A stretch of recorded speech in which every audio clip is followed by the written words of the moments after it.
Remember when you were a kid and Winnie the Pooh was a character that really made you feel happy inside, all kinds of warm fuzzies?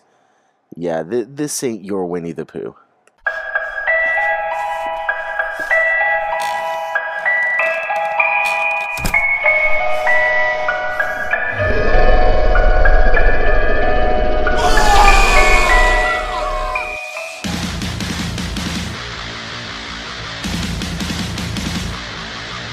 You are listening to the Cabin of Horrors podcast. Go behind the scenes of all your favorite horror movies from the 70s, 80s, 90s, and now. I am your host, the incredible Josh. I know this episode has been pretty anticipated because I've had people message me asking me what I thought about Winnie the Pooh, Blood and Honey, and I haven't given a single crumb to anybody. Nobody will know my thoughts on this movie until they listen to this episode. But I think it's pretty obvious what my thoughts are going to be about Winnie the Pooh, Blood and Honey. To start, it's exactly what we expected it to be. If you're going into this movie thinking it's going to be a master class in horror or it's going to be like the movie that saves your childhood, you are wrong. It is bad. It is a B movie. But I wouldn't put it in the same category as I put The Mean One earlier in the year, or later last year, I should say. But anyways, let's dive in. Let's talk about Winnie the Pooh, Blood and Honey, and I will give you my opinions as we go behind the scenes of this movie, okay? So the first thing is that the big question around Winnie the Pooh is how the fuck can this happen, right? Like, how is it possible that, like, Disney is allowing this to happen? Well, they don't really have much of a choice. So the film was first announced on May 27th, 2022. It's the first time we ever heard that we were going to get this display of Winnie the Pooh basically slaughtering people. And the reason why this is able to happen is because the character has entered public domain, but not the Disney version of Winnie the Pooh. So Walt Disney owns the rights to their depiction and their own franchise of Winnie the Pooh. They own that. However, the first Winnie the Pooh book went into public domain effective January 1st, 2022. So the copyrights lapsed, and that's what allowed them to begin development on Winnie the Pooh, Blood and Honey the same year. And the film's being developed by Rhys Frake Waterfield, and this is his directorial debut as well. This isn't necessarily, I would say, a creature feature. It's very much the situation of it really looks like a man wearing a mask and an outfit, which is one of my biggest gripes, and we'll get into that later in the episode. But the masks that they use in this film for Pooh and Piglet, they were created by the American prosthetic mask manufacturing company Immortal Masks. And they're the ones who actually did the Winnie the Pooh styled masks before the book had entered the public domain. So pretty cool that they got to do it again for basically a bastardization of Winnie the Pooh. Principal photography for Winnie the Pooh, Blood and Honey began on April 2022. The film took place in Ashdown Forest in East Sussex, England, and was filmed over a period of 10 days. Jagged Edge Productions produced the film in collaboration with ITN Studios, and Frake Waterfield was careful to avoid Pooh's iconic red shirt, because that right there is what would have got them in hot water. Because then they're doing the depiction of Winnie the Pooh from the Disney properties, which are still under copyright, and trust me, Disney would beat up them so fast, it wouldn't even be funny. So they made sure not to include any of Winnie the Pooh's iconic red shirt. So once word spread that Winnie the Pooh, Blood and Honey was a thing, there was a lot of popularity around it. I'm sure you guys remember. When we first heard about it, everyone was pretty much how they are now. It's going to be good or it's going to be bad, or it's going to be so bad it's good. So there was a lot of popularity about it. And because of this, ITN Studios increased the film's budget, leading to several days of reshoots after the initial filming. And this led to the film being the most expensive film that Waterfield had ever been a part of, and the most expensive film produced by ITN Studios, with a budget of just under $100,000. So this is an indie horror movie by an indie horror movie production company because the budget itself was under six figures. Yet at the same time, they couldn't capitalize on what a lot of indie horror movies are doing lately, right? Like, you look at The Mean One, you look at Skin and Marink, you look at Terrifier 2, and you look at Winnie the Pooh, Blood and Honey. Half of those movies were successful. Only half. And the reason why I feel like Terrifier 2 and Skinamarink did so well as indie horrors is because of their uniqueness. Skinamarink, obviously, I'm sure we can agree, is one of the most unique horror movies of all time, let alone the past decade. Terrifier 2, very unique in how it delivered practical effects and how it gave us a slasher. But Winnie the Pooh, Blood and Honey, and The Mean One, they're not unique because they're already capitalizing off of properties that exist. So the premise itself and the character itself isn't unique. And you're going in there already with preconceptions, right? Because you know these characters. You know the Grinch, you know Winnie the Pooh, you know their stories, and you've grown up with them. So regardless of if you expect this movie to be bad, you're still going in with some preconceived notions of what the character should be or could be. And that right there is the problem. Because the moment you do that, the movie's not going to meet your expectations. And it's not going to deliver in any way close to how you want it to deliver. And that's why I feel like these two films, Winnie the Pooh, Blood and Honey, and The Mean One, weren't as successful as they could be. Because of the fact that they're not original. They're truly not. They're using existing properties and putting the horror tag over it.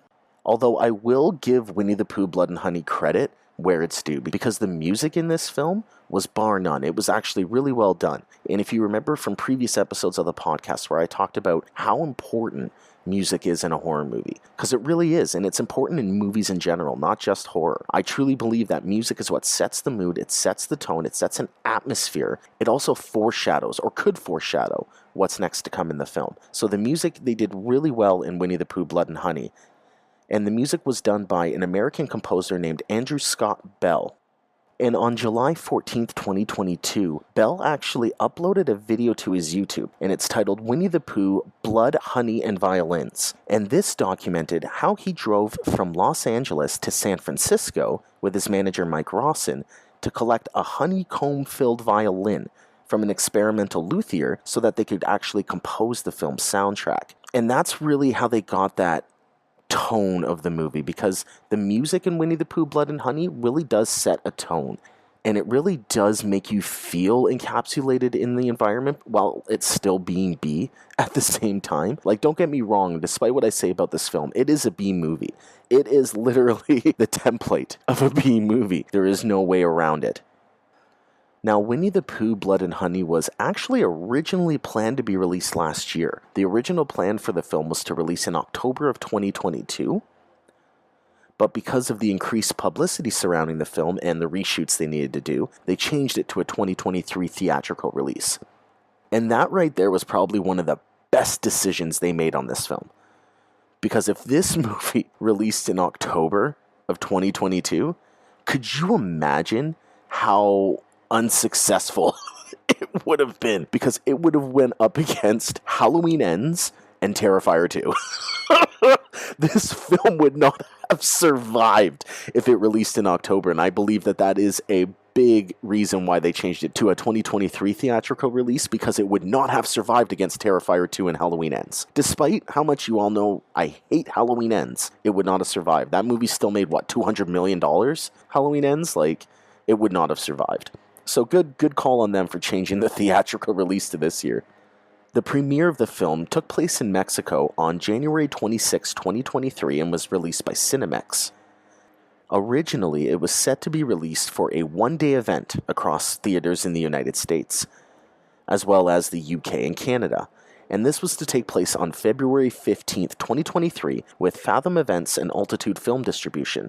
However, it was announced on January 12, 2023, that the film had been given an expanded theatrical release starting on February 15th in the United States, and then it would be released in the United Kingdom on March 10th, 2023. Now, as I mentioned before, the budget for Winnie the Pooh, Blood and Honey was less than $100,000. The exact amount? Unknown. But it was less than $100,000. It probably definitely wasn't, Skinamarink level budget on $15,000, but we'll say it was between $15,000 and $99,999. However, the reason I say this is because as of Sunday, February 19th, Winnie the Pooh, Blood and Honey has already grossed $2.5 million worldwide. And it's grossed over $1 million in the regions of Mexico, United States, and Canada. So this movie made bank, and a lot of it. On less than $100,000 budget, it made $2.5 million.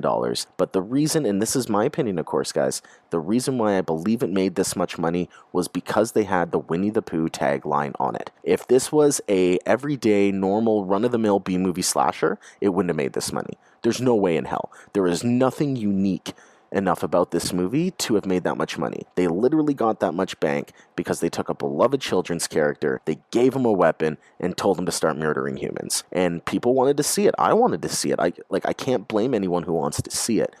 But at the end of the day, that's why it made bank. Not for its originality, not for its uniqueness, only because it was Winnie the Pooh, Blood and Honey. Now we're going to dive into the plot of Winnie the Pooh, Blood and Honey and talk about everything that happens in this film. And then once we're done, we're going to talk a little bit about what I thought about Winnie the Pooh. Or maybe it'll happen while we're talking about the plot. Who knows? You know me, I'm all over the place. So the film starts many years ago. We meet a young Christopher Robin who has a group of creatures with him in a place called 100 Acre Wood. We have Winnie the Pooh, Piglet, Eeyore, Rabbit, and Owl, and they become friends with Christopher Robin. However, as he grows older, Christopher enters college and was ended up forced to leave these creatures on their own. Now, these creatures no longer have Christopher to feed them, give them guidance, and then winter's arriving. So Pooh, Piglet, Rabbit, and Owl went into extreme starvation and ended up killing and eating Eeyore. Yeah, they kill and eat Eeyore. This traumatized the rest of the group, of course, to the point where they developed a hatred for anything human-related, as well as Christopher Robin for leaving them behind. So the group then went on to make a pact to abandon their humanity and return to their feral instincts, vowing never to speak again. So that's the other thing in this movie. They've given us killers who don't speak. So Winnie the Pooh, Piglet, all of those, they do not say a word. The movie now fast forwards 5 years later, and we see Christopher Robin as an adult, and he's returning to 100 Acre Wood accompanied by his fiancée Mary. He wants to reunite with his old friends and, of course, introduce his fiancée Mary to his old pals from when he was a child. However, when they get to 100 Acre Wood, they find that it's in a complete desolate state. And despite Mary's warnings to leave, Christopher decides he's going to investigate the property further, and then he finds Piglet. But unfortunately, Piglet ends up choking Mary to death with a chain. This completely horrifies Christopher and he tries to run away. However, he ends up getting cornered by Pooh and Piglet, who then drag him back into the woods. And then we get to see a group of university students, Maria, Jess, Alice, Zoe, and Lara. They're renting a cabin in, well, you've guessed it, 100 Acre Wood. This movie relies heavily on tropes, guys. I will tell you that right now. When it comes to the horror movie tropes, this movie lives, breathes, eats, and sleeps horror movie tropes. So they're all renting this cabin at 100 Acre Wood at the suggestion of Maria's therapist so that she can forget about her traumatic experience with a stalker. Well, that's going to go well for them. Tina, another one of Maria's friends, gets lost on the way to the cabin, and while she's lost, she's getting chased by none other than Pooh Bear into an abandoned factory, where he grinds her up in a wood chipper. Then meanwhile, in Pooh's treehouse, Christopher Robin is seen imprisoned by Pooh Bear, who brutally whips him with Eeyore's detached tail, and then showers him in Mary's blood, in retaliation for leaving his former friends to fend for themselves. So as night falls, Pooh and Piglet find the cabin, and they end up kidnapping Laura while she's relaxing in a hot tub. Piglet gags her while Pooh slowly drives a car into Laura's head, crushing her skull. And that was actually a pretty sweet kill scene, to be honest with you guys. I'll give the movie credit where it's due. The kill scenes in this movie, they were pretty well done. I like the practicals. I like how they executed the kills. They were pretty sweet. The kills in this movie, they were pretty well done. So Maria and Jess, they hear the commotion and end up finding Laura's corpse. They run back to the cabin to warn Alice and Zoe. However, the girls are attacked by Pooh and they get separated from each other. Piglet then enters the fray, and he knocks Alice unconscious and kills Zoe with a sledgehammer. Maria and Jess watch on as Pooh and Piglet take Alice away, and they decide that they're going to follow them into the woods and try to rescue her. Then back in Pooh's treehouse, Maria and Jess end up freeing Alice, Christopher, and another hostage named Charlene, whose husband Scott has already been murdered by Piglet. So seeking revenge, Charlene summons Piglet to kill him, but Pooh subdues her and Piglet mauls her to death. Pooh then chases Maria and Jess into the woods, while Alice stays behind to bludgeon an unsuspecting Piglet with his own sledgehammer. After hearing Piglet scream, Pooh ends up running back to the treehouse but finds that he's already dead. This totally enrages Pooh Bear, and he confronts Alice with a knife and proceeds to fatally impale her to a wall through her open mouth. So Maria and Jess run to the road where they stop a car driven by 4 local men in a scene that pissed me off, guys. This is the moment the movie went south for me. Up until this point, I'm like, okay, I can deal with this movie. It's a B movie. It's a typical B movie. I have my complaints, but it's not as bad as, let's say, The Mean One. But this scene really pissed me off because you get 4 local men. Their names are Logan, Tucker, John, and Colt, and they're being asked for help by Maria and Jess. Pooh ends up showing up. Now, this is a vehicle in a dark area. Pooh Bear's standing across from the vehicle with headlights in front of him, and then he gets surrounded by a group of guys with weapons. What is this reminiscent of? Halloween Kills. This whole entire scene was literally frame by frame, shot for shot, a copycat of the ending of Halloween Kills, where Tommy Doyle and everyone in Haddonfield surround Michael. They beat him down, and then he comes up and he ends up killing everybody. That is exactly what happened in this movie. They copied the end of Halloween Kills, and it totally pissed me off. So at the end of the day, Christopher tries to help Maria. Pooh Bear's killing everybody.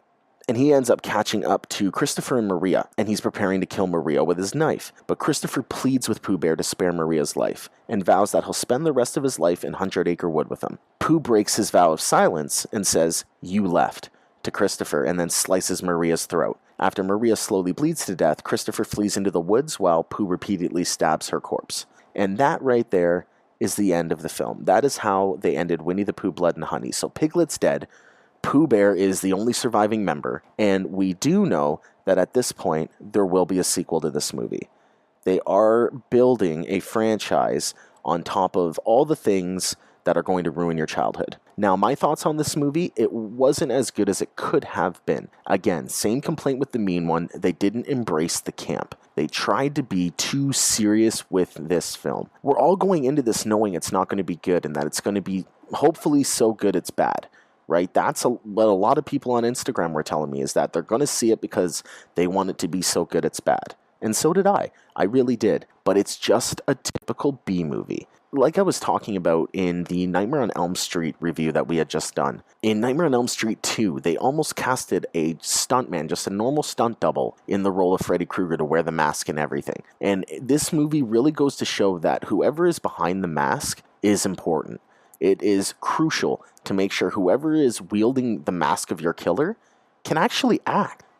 Like, I guarantee in this film, in Winnie the Pooh, Blood and Honey, it was just a stunt double. It was just some guy they threw in a costume, they put a Pooh and a Piglet mask on them, and told them to run around town slashing people. Because there really isn't anything to these killers. There isn't anything that makes you connect with them, like Michael or Art or Leatherface or Jason or Freddy. Like, there's nothing there that makes you really connect to it. It just feels like some bulky dude in a mask running around killing people, right? So I feel like it's also really important to remember that when you're casting your killer, make sure they can at least act with body language, because that really took me out of the movie a lot of the times, was when, Winnie the Pooh would be chasing them or coming around a corner or whatever. It just didn't feel right. It didn't feel like a menacing killer that I'm like, oh my God, he's there. Oh my God, this killer's going to kill them. Like, I didn't feel it. The kills were great, though. The kills were a lot of fun. The practicals were good. The story was, it's a cool concept. I like the concept of the story where Christopher Robin, he goes off to be an adult and then everyone just goes wild and crazy and, they feel abandoned, so they kill everyone. I like the concept. And it was executed as well as they could have within the rights and the budget they had. But I really feel like they could have embraced the campiness of this a hell of a lot more. And given us more Pooh Bear. There wasn't enough. Like, it was like 40 minutes into the movie before I actually felt like I was seeing some decent kills. And that's just not right to me, especially in a B movie of this nature. It needs to be campy enough from the start to the finish and just make you feel like you're watching something ridiculous instead of something ridiculous that is trying to be serious. Because that's what Winnie the Pooh, Blood and Honey did. It tried to be too serious instead of just embracing the campy nature that it is. And the first time that we got any inkling of a sequel to this film was actually last year before it even came out. It was November 2022 where the director announced that he was returning and he was going to get a budget 5 times larger than the previous installment, and they were going to ramp up production so they could release the film in February of 2024. So based on this current budget for Winnie the Pooh, Blood and Honey, they're going to have close to $500,000 budget. I truly hope they can create something better with it. But I hope at the same time they just don't waste that money and go overboard. Now, alongside the Winnie the Pooh films, we've got more that are coming. And if Winnie the Pooh, Blood and Honey is any indication of what these films are going to be, my excitement level has dropped immensely. Because there's also going to be Bambi the Reckoning. You heard me correct. There will be a Bambi horror movie and also Peter Pan's Neverland Nightmare. Which means we're also getting a Peter Pan horror movie. Which, like, that, come on, guys. Come on. I think we're going a little too far into this, right? Like, I understand taking works of the public domain and taking your own spin on it, being artistically creative. But at this point, they're just trying to do a cash grab.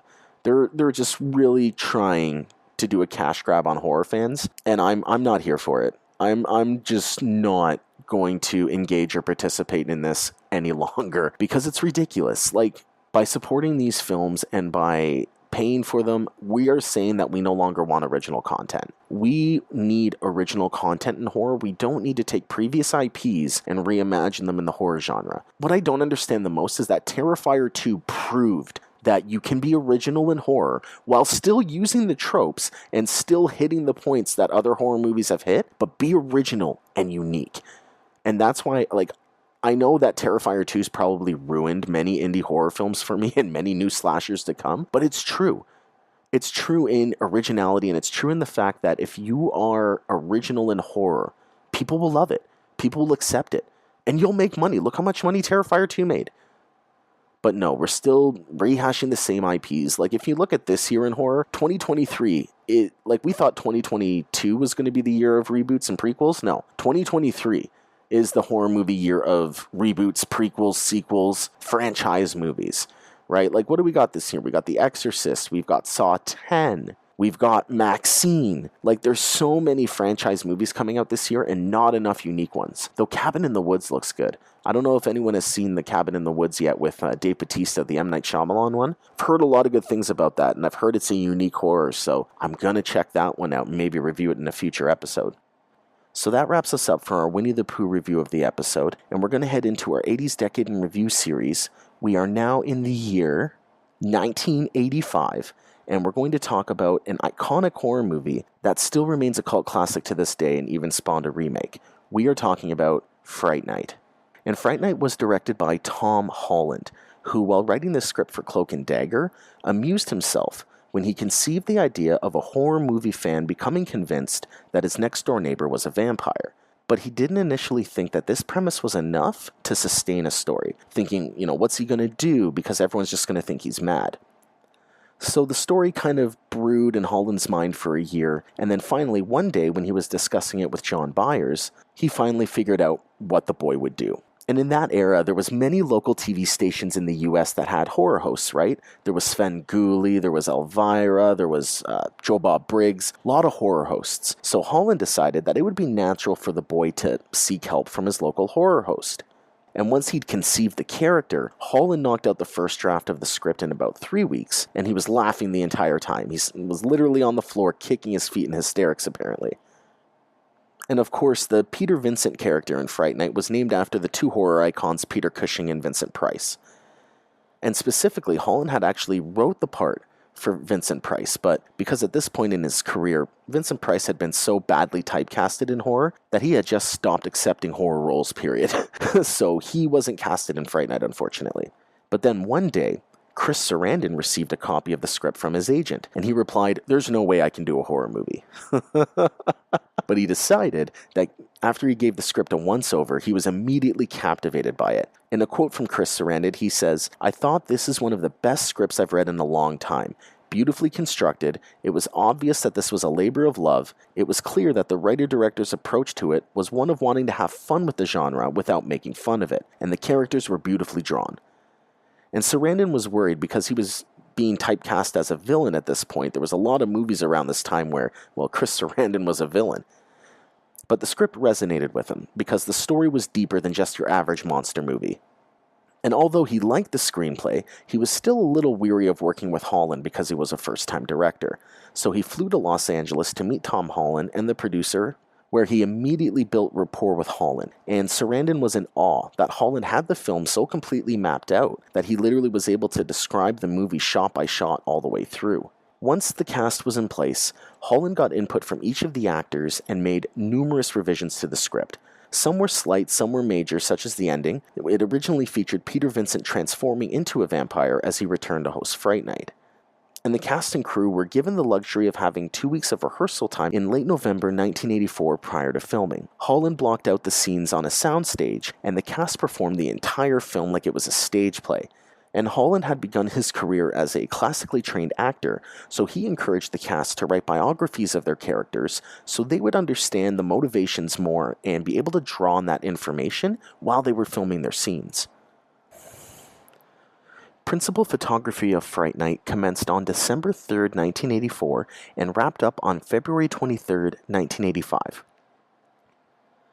And at the time the film was being produced, it was actually Columbia's lowest budgeted film, and they didn't have high expectations for it at all. So they were focusing all of their attention on the John Travolta, Jamie Lee Curtis film, Perfect, which they were certain was going to be a guaranteed blockbuster.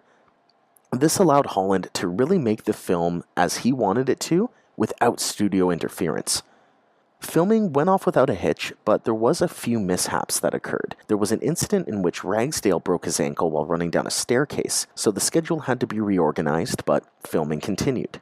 The cast and crew seemed to meld with a singular vision of really making the best movie possible, and early in production, Holland actually invited Fangoria writer Abby Bernstein to visit the set.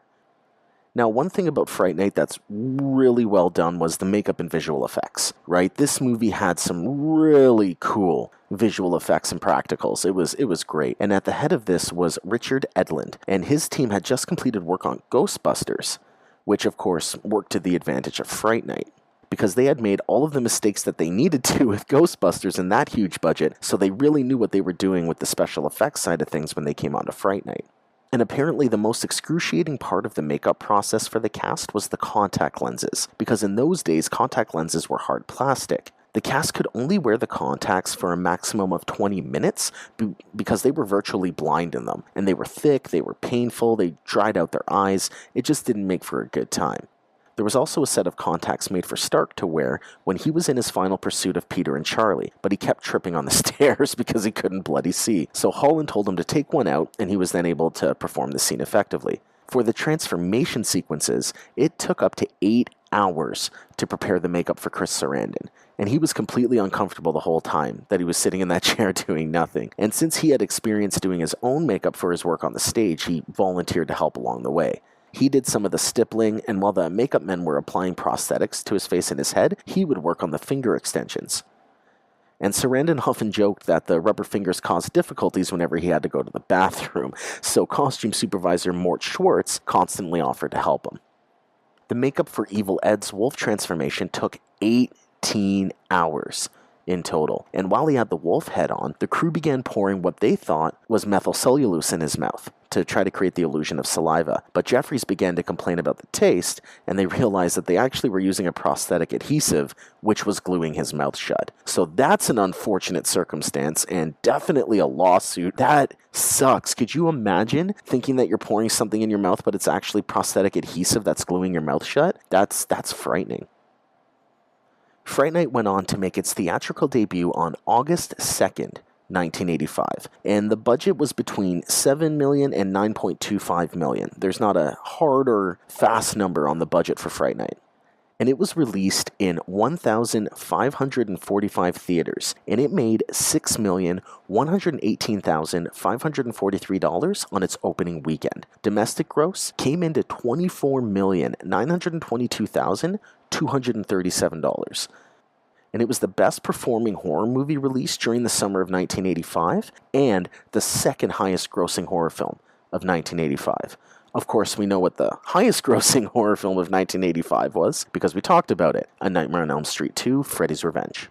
So without further ado, let's dive in, let's talk about Fright Night, and all the awesomeness that happens in this creature feature. So the film starts us off with 17-year-old Charlie Brewster, who's a fan of horror television program Fright Night, and the host of this show is a former movie vampire hunter named Peter Vincent. One evening, Charlie discovers that his new next-door neighbor, Jerry Dandridge, is a vampire responsible for the disappearances of several victims. After telling his mother, Charlie asks his girlfriend Amy Peterson and his friend Evil Ed Thompson for help contacting the authorities. Detective Lennox goes with Charlie to Jerry's house to question him, but his roommate Billy Cole tells them that Jerry's away on business. Charlie reveals his suspicions about Jerry's vampirism, and Lennox leaves completely furious. That night, Charlie's shocked to see that Jerry's inside his house, having been invited by Charlie's mother. Later, Jerry visits Charlie and offers him a choice: ignore his vampiric activities or else. Charlie refuses, brandishing a crucifix at Jerry, and when Jerry tries to push him out the window to his death, Charlie stabs Jerry's hand with a pencil. And Jerry destroys Charlie's car in retaliation and threatens Charlie over the phone. Charlie then turns to Peter Vincent for help, but Peter dismisses Charlie as an obsessed fan. Amy, who's fearing for Charlie's sanity and safety, hires the destitute Peter to prove that Jerry's not a vampire by having him drink what they claim is holy water, but it's actually only tap water.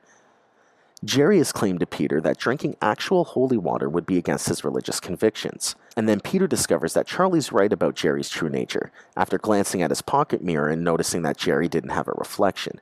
Peter then flees, but Jerry learns of his discovery after finding a shard of mirrored glass on the floor. Jerry then hunts down Ed and turns him into a vampire. Then Ed proceeds to visit Peter and tries to attack him, only to be warded off when burned by a crucifix to the forehead. Meanwhile, Jerry chases Charlie and Amy into a nightclub. While Charlie tries to call the police, Jerry hypnotizes and abducts Amy, who resembles Jerry's lost love, and then bites her. With nowhere left to turn, Charlie attempts to gain Peter's help once more. A frightened Peter initially refuses, but then reluctantly resumes his vampire killer role. They then head into Jerry's house, and the two are able to repel Jerry using a crucifix, though only Charlie's works, since he has faith in its spiritual power. Billy appears and knocks Charlie over the banister while Peter flees to Charlie's house. There, he's surprised by Ed, who attacks him in the form of a wolf, only to be pierced through the heart with a broken table leg held by Peter. Removing the stake from Ed's body, Peter goes on to rescue Charlie and then battle Jerry. Charlie gets locked in with Amy, who is slowly transforming into a vampire at this point. Peter frees him before she awakens and says that the process can be reversed if they destroy Jerry before dawn.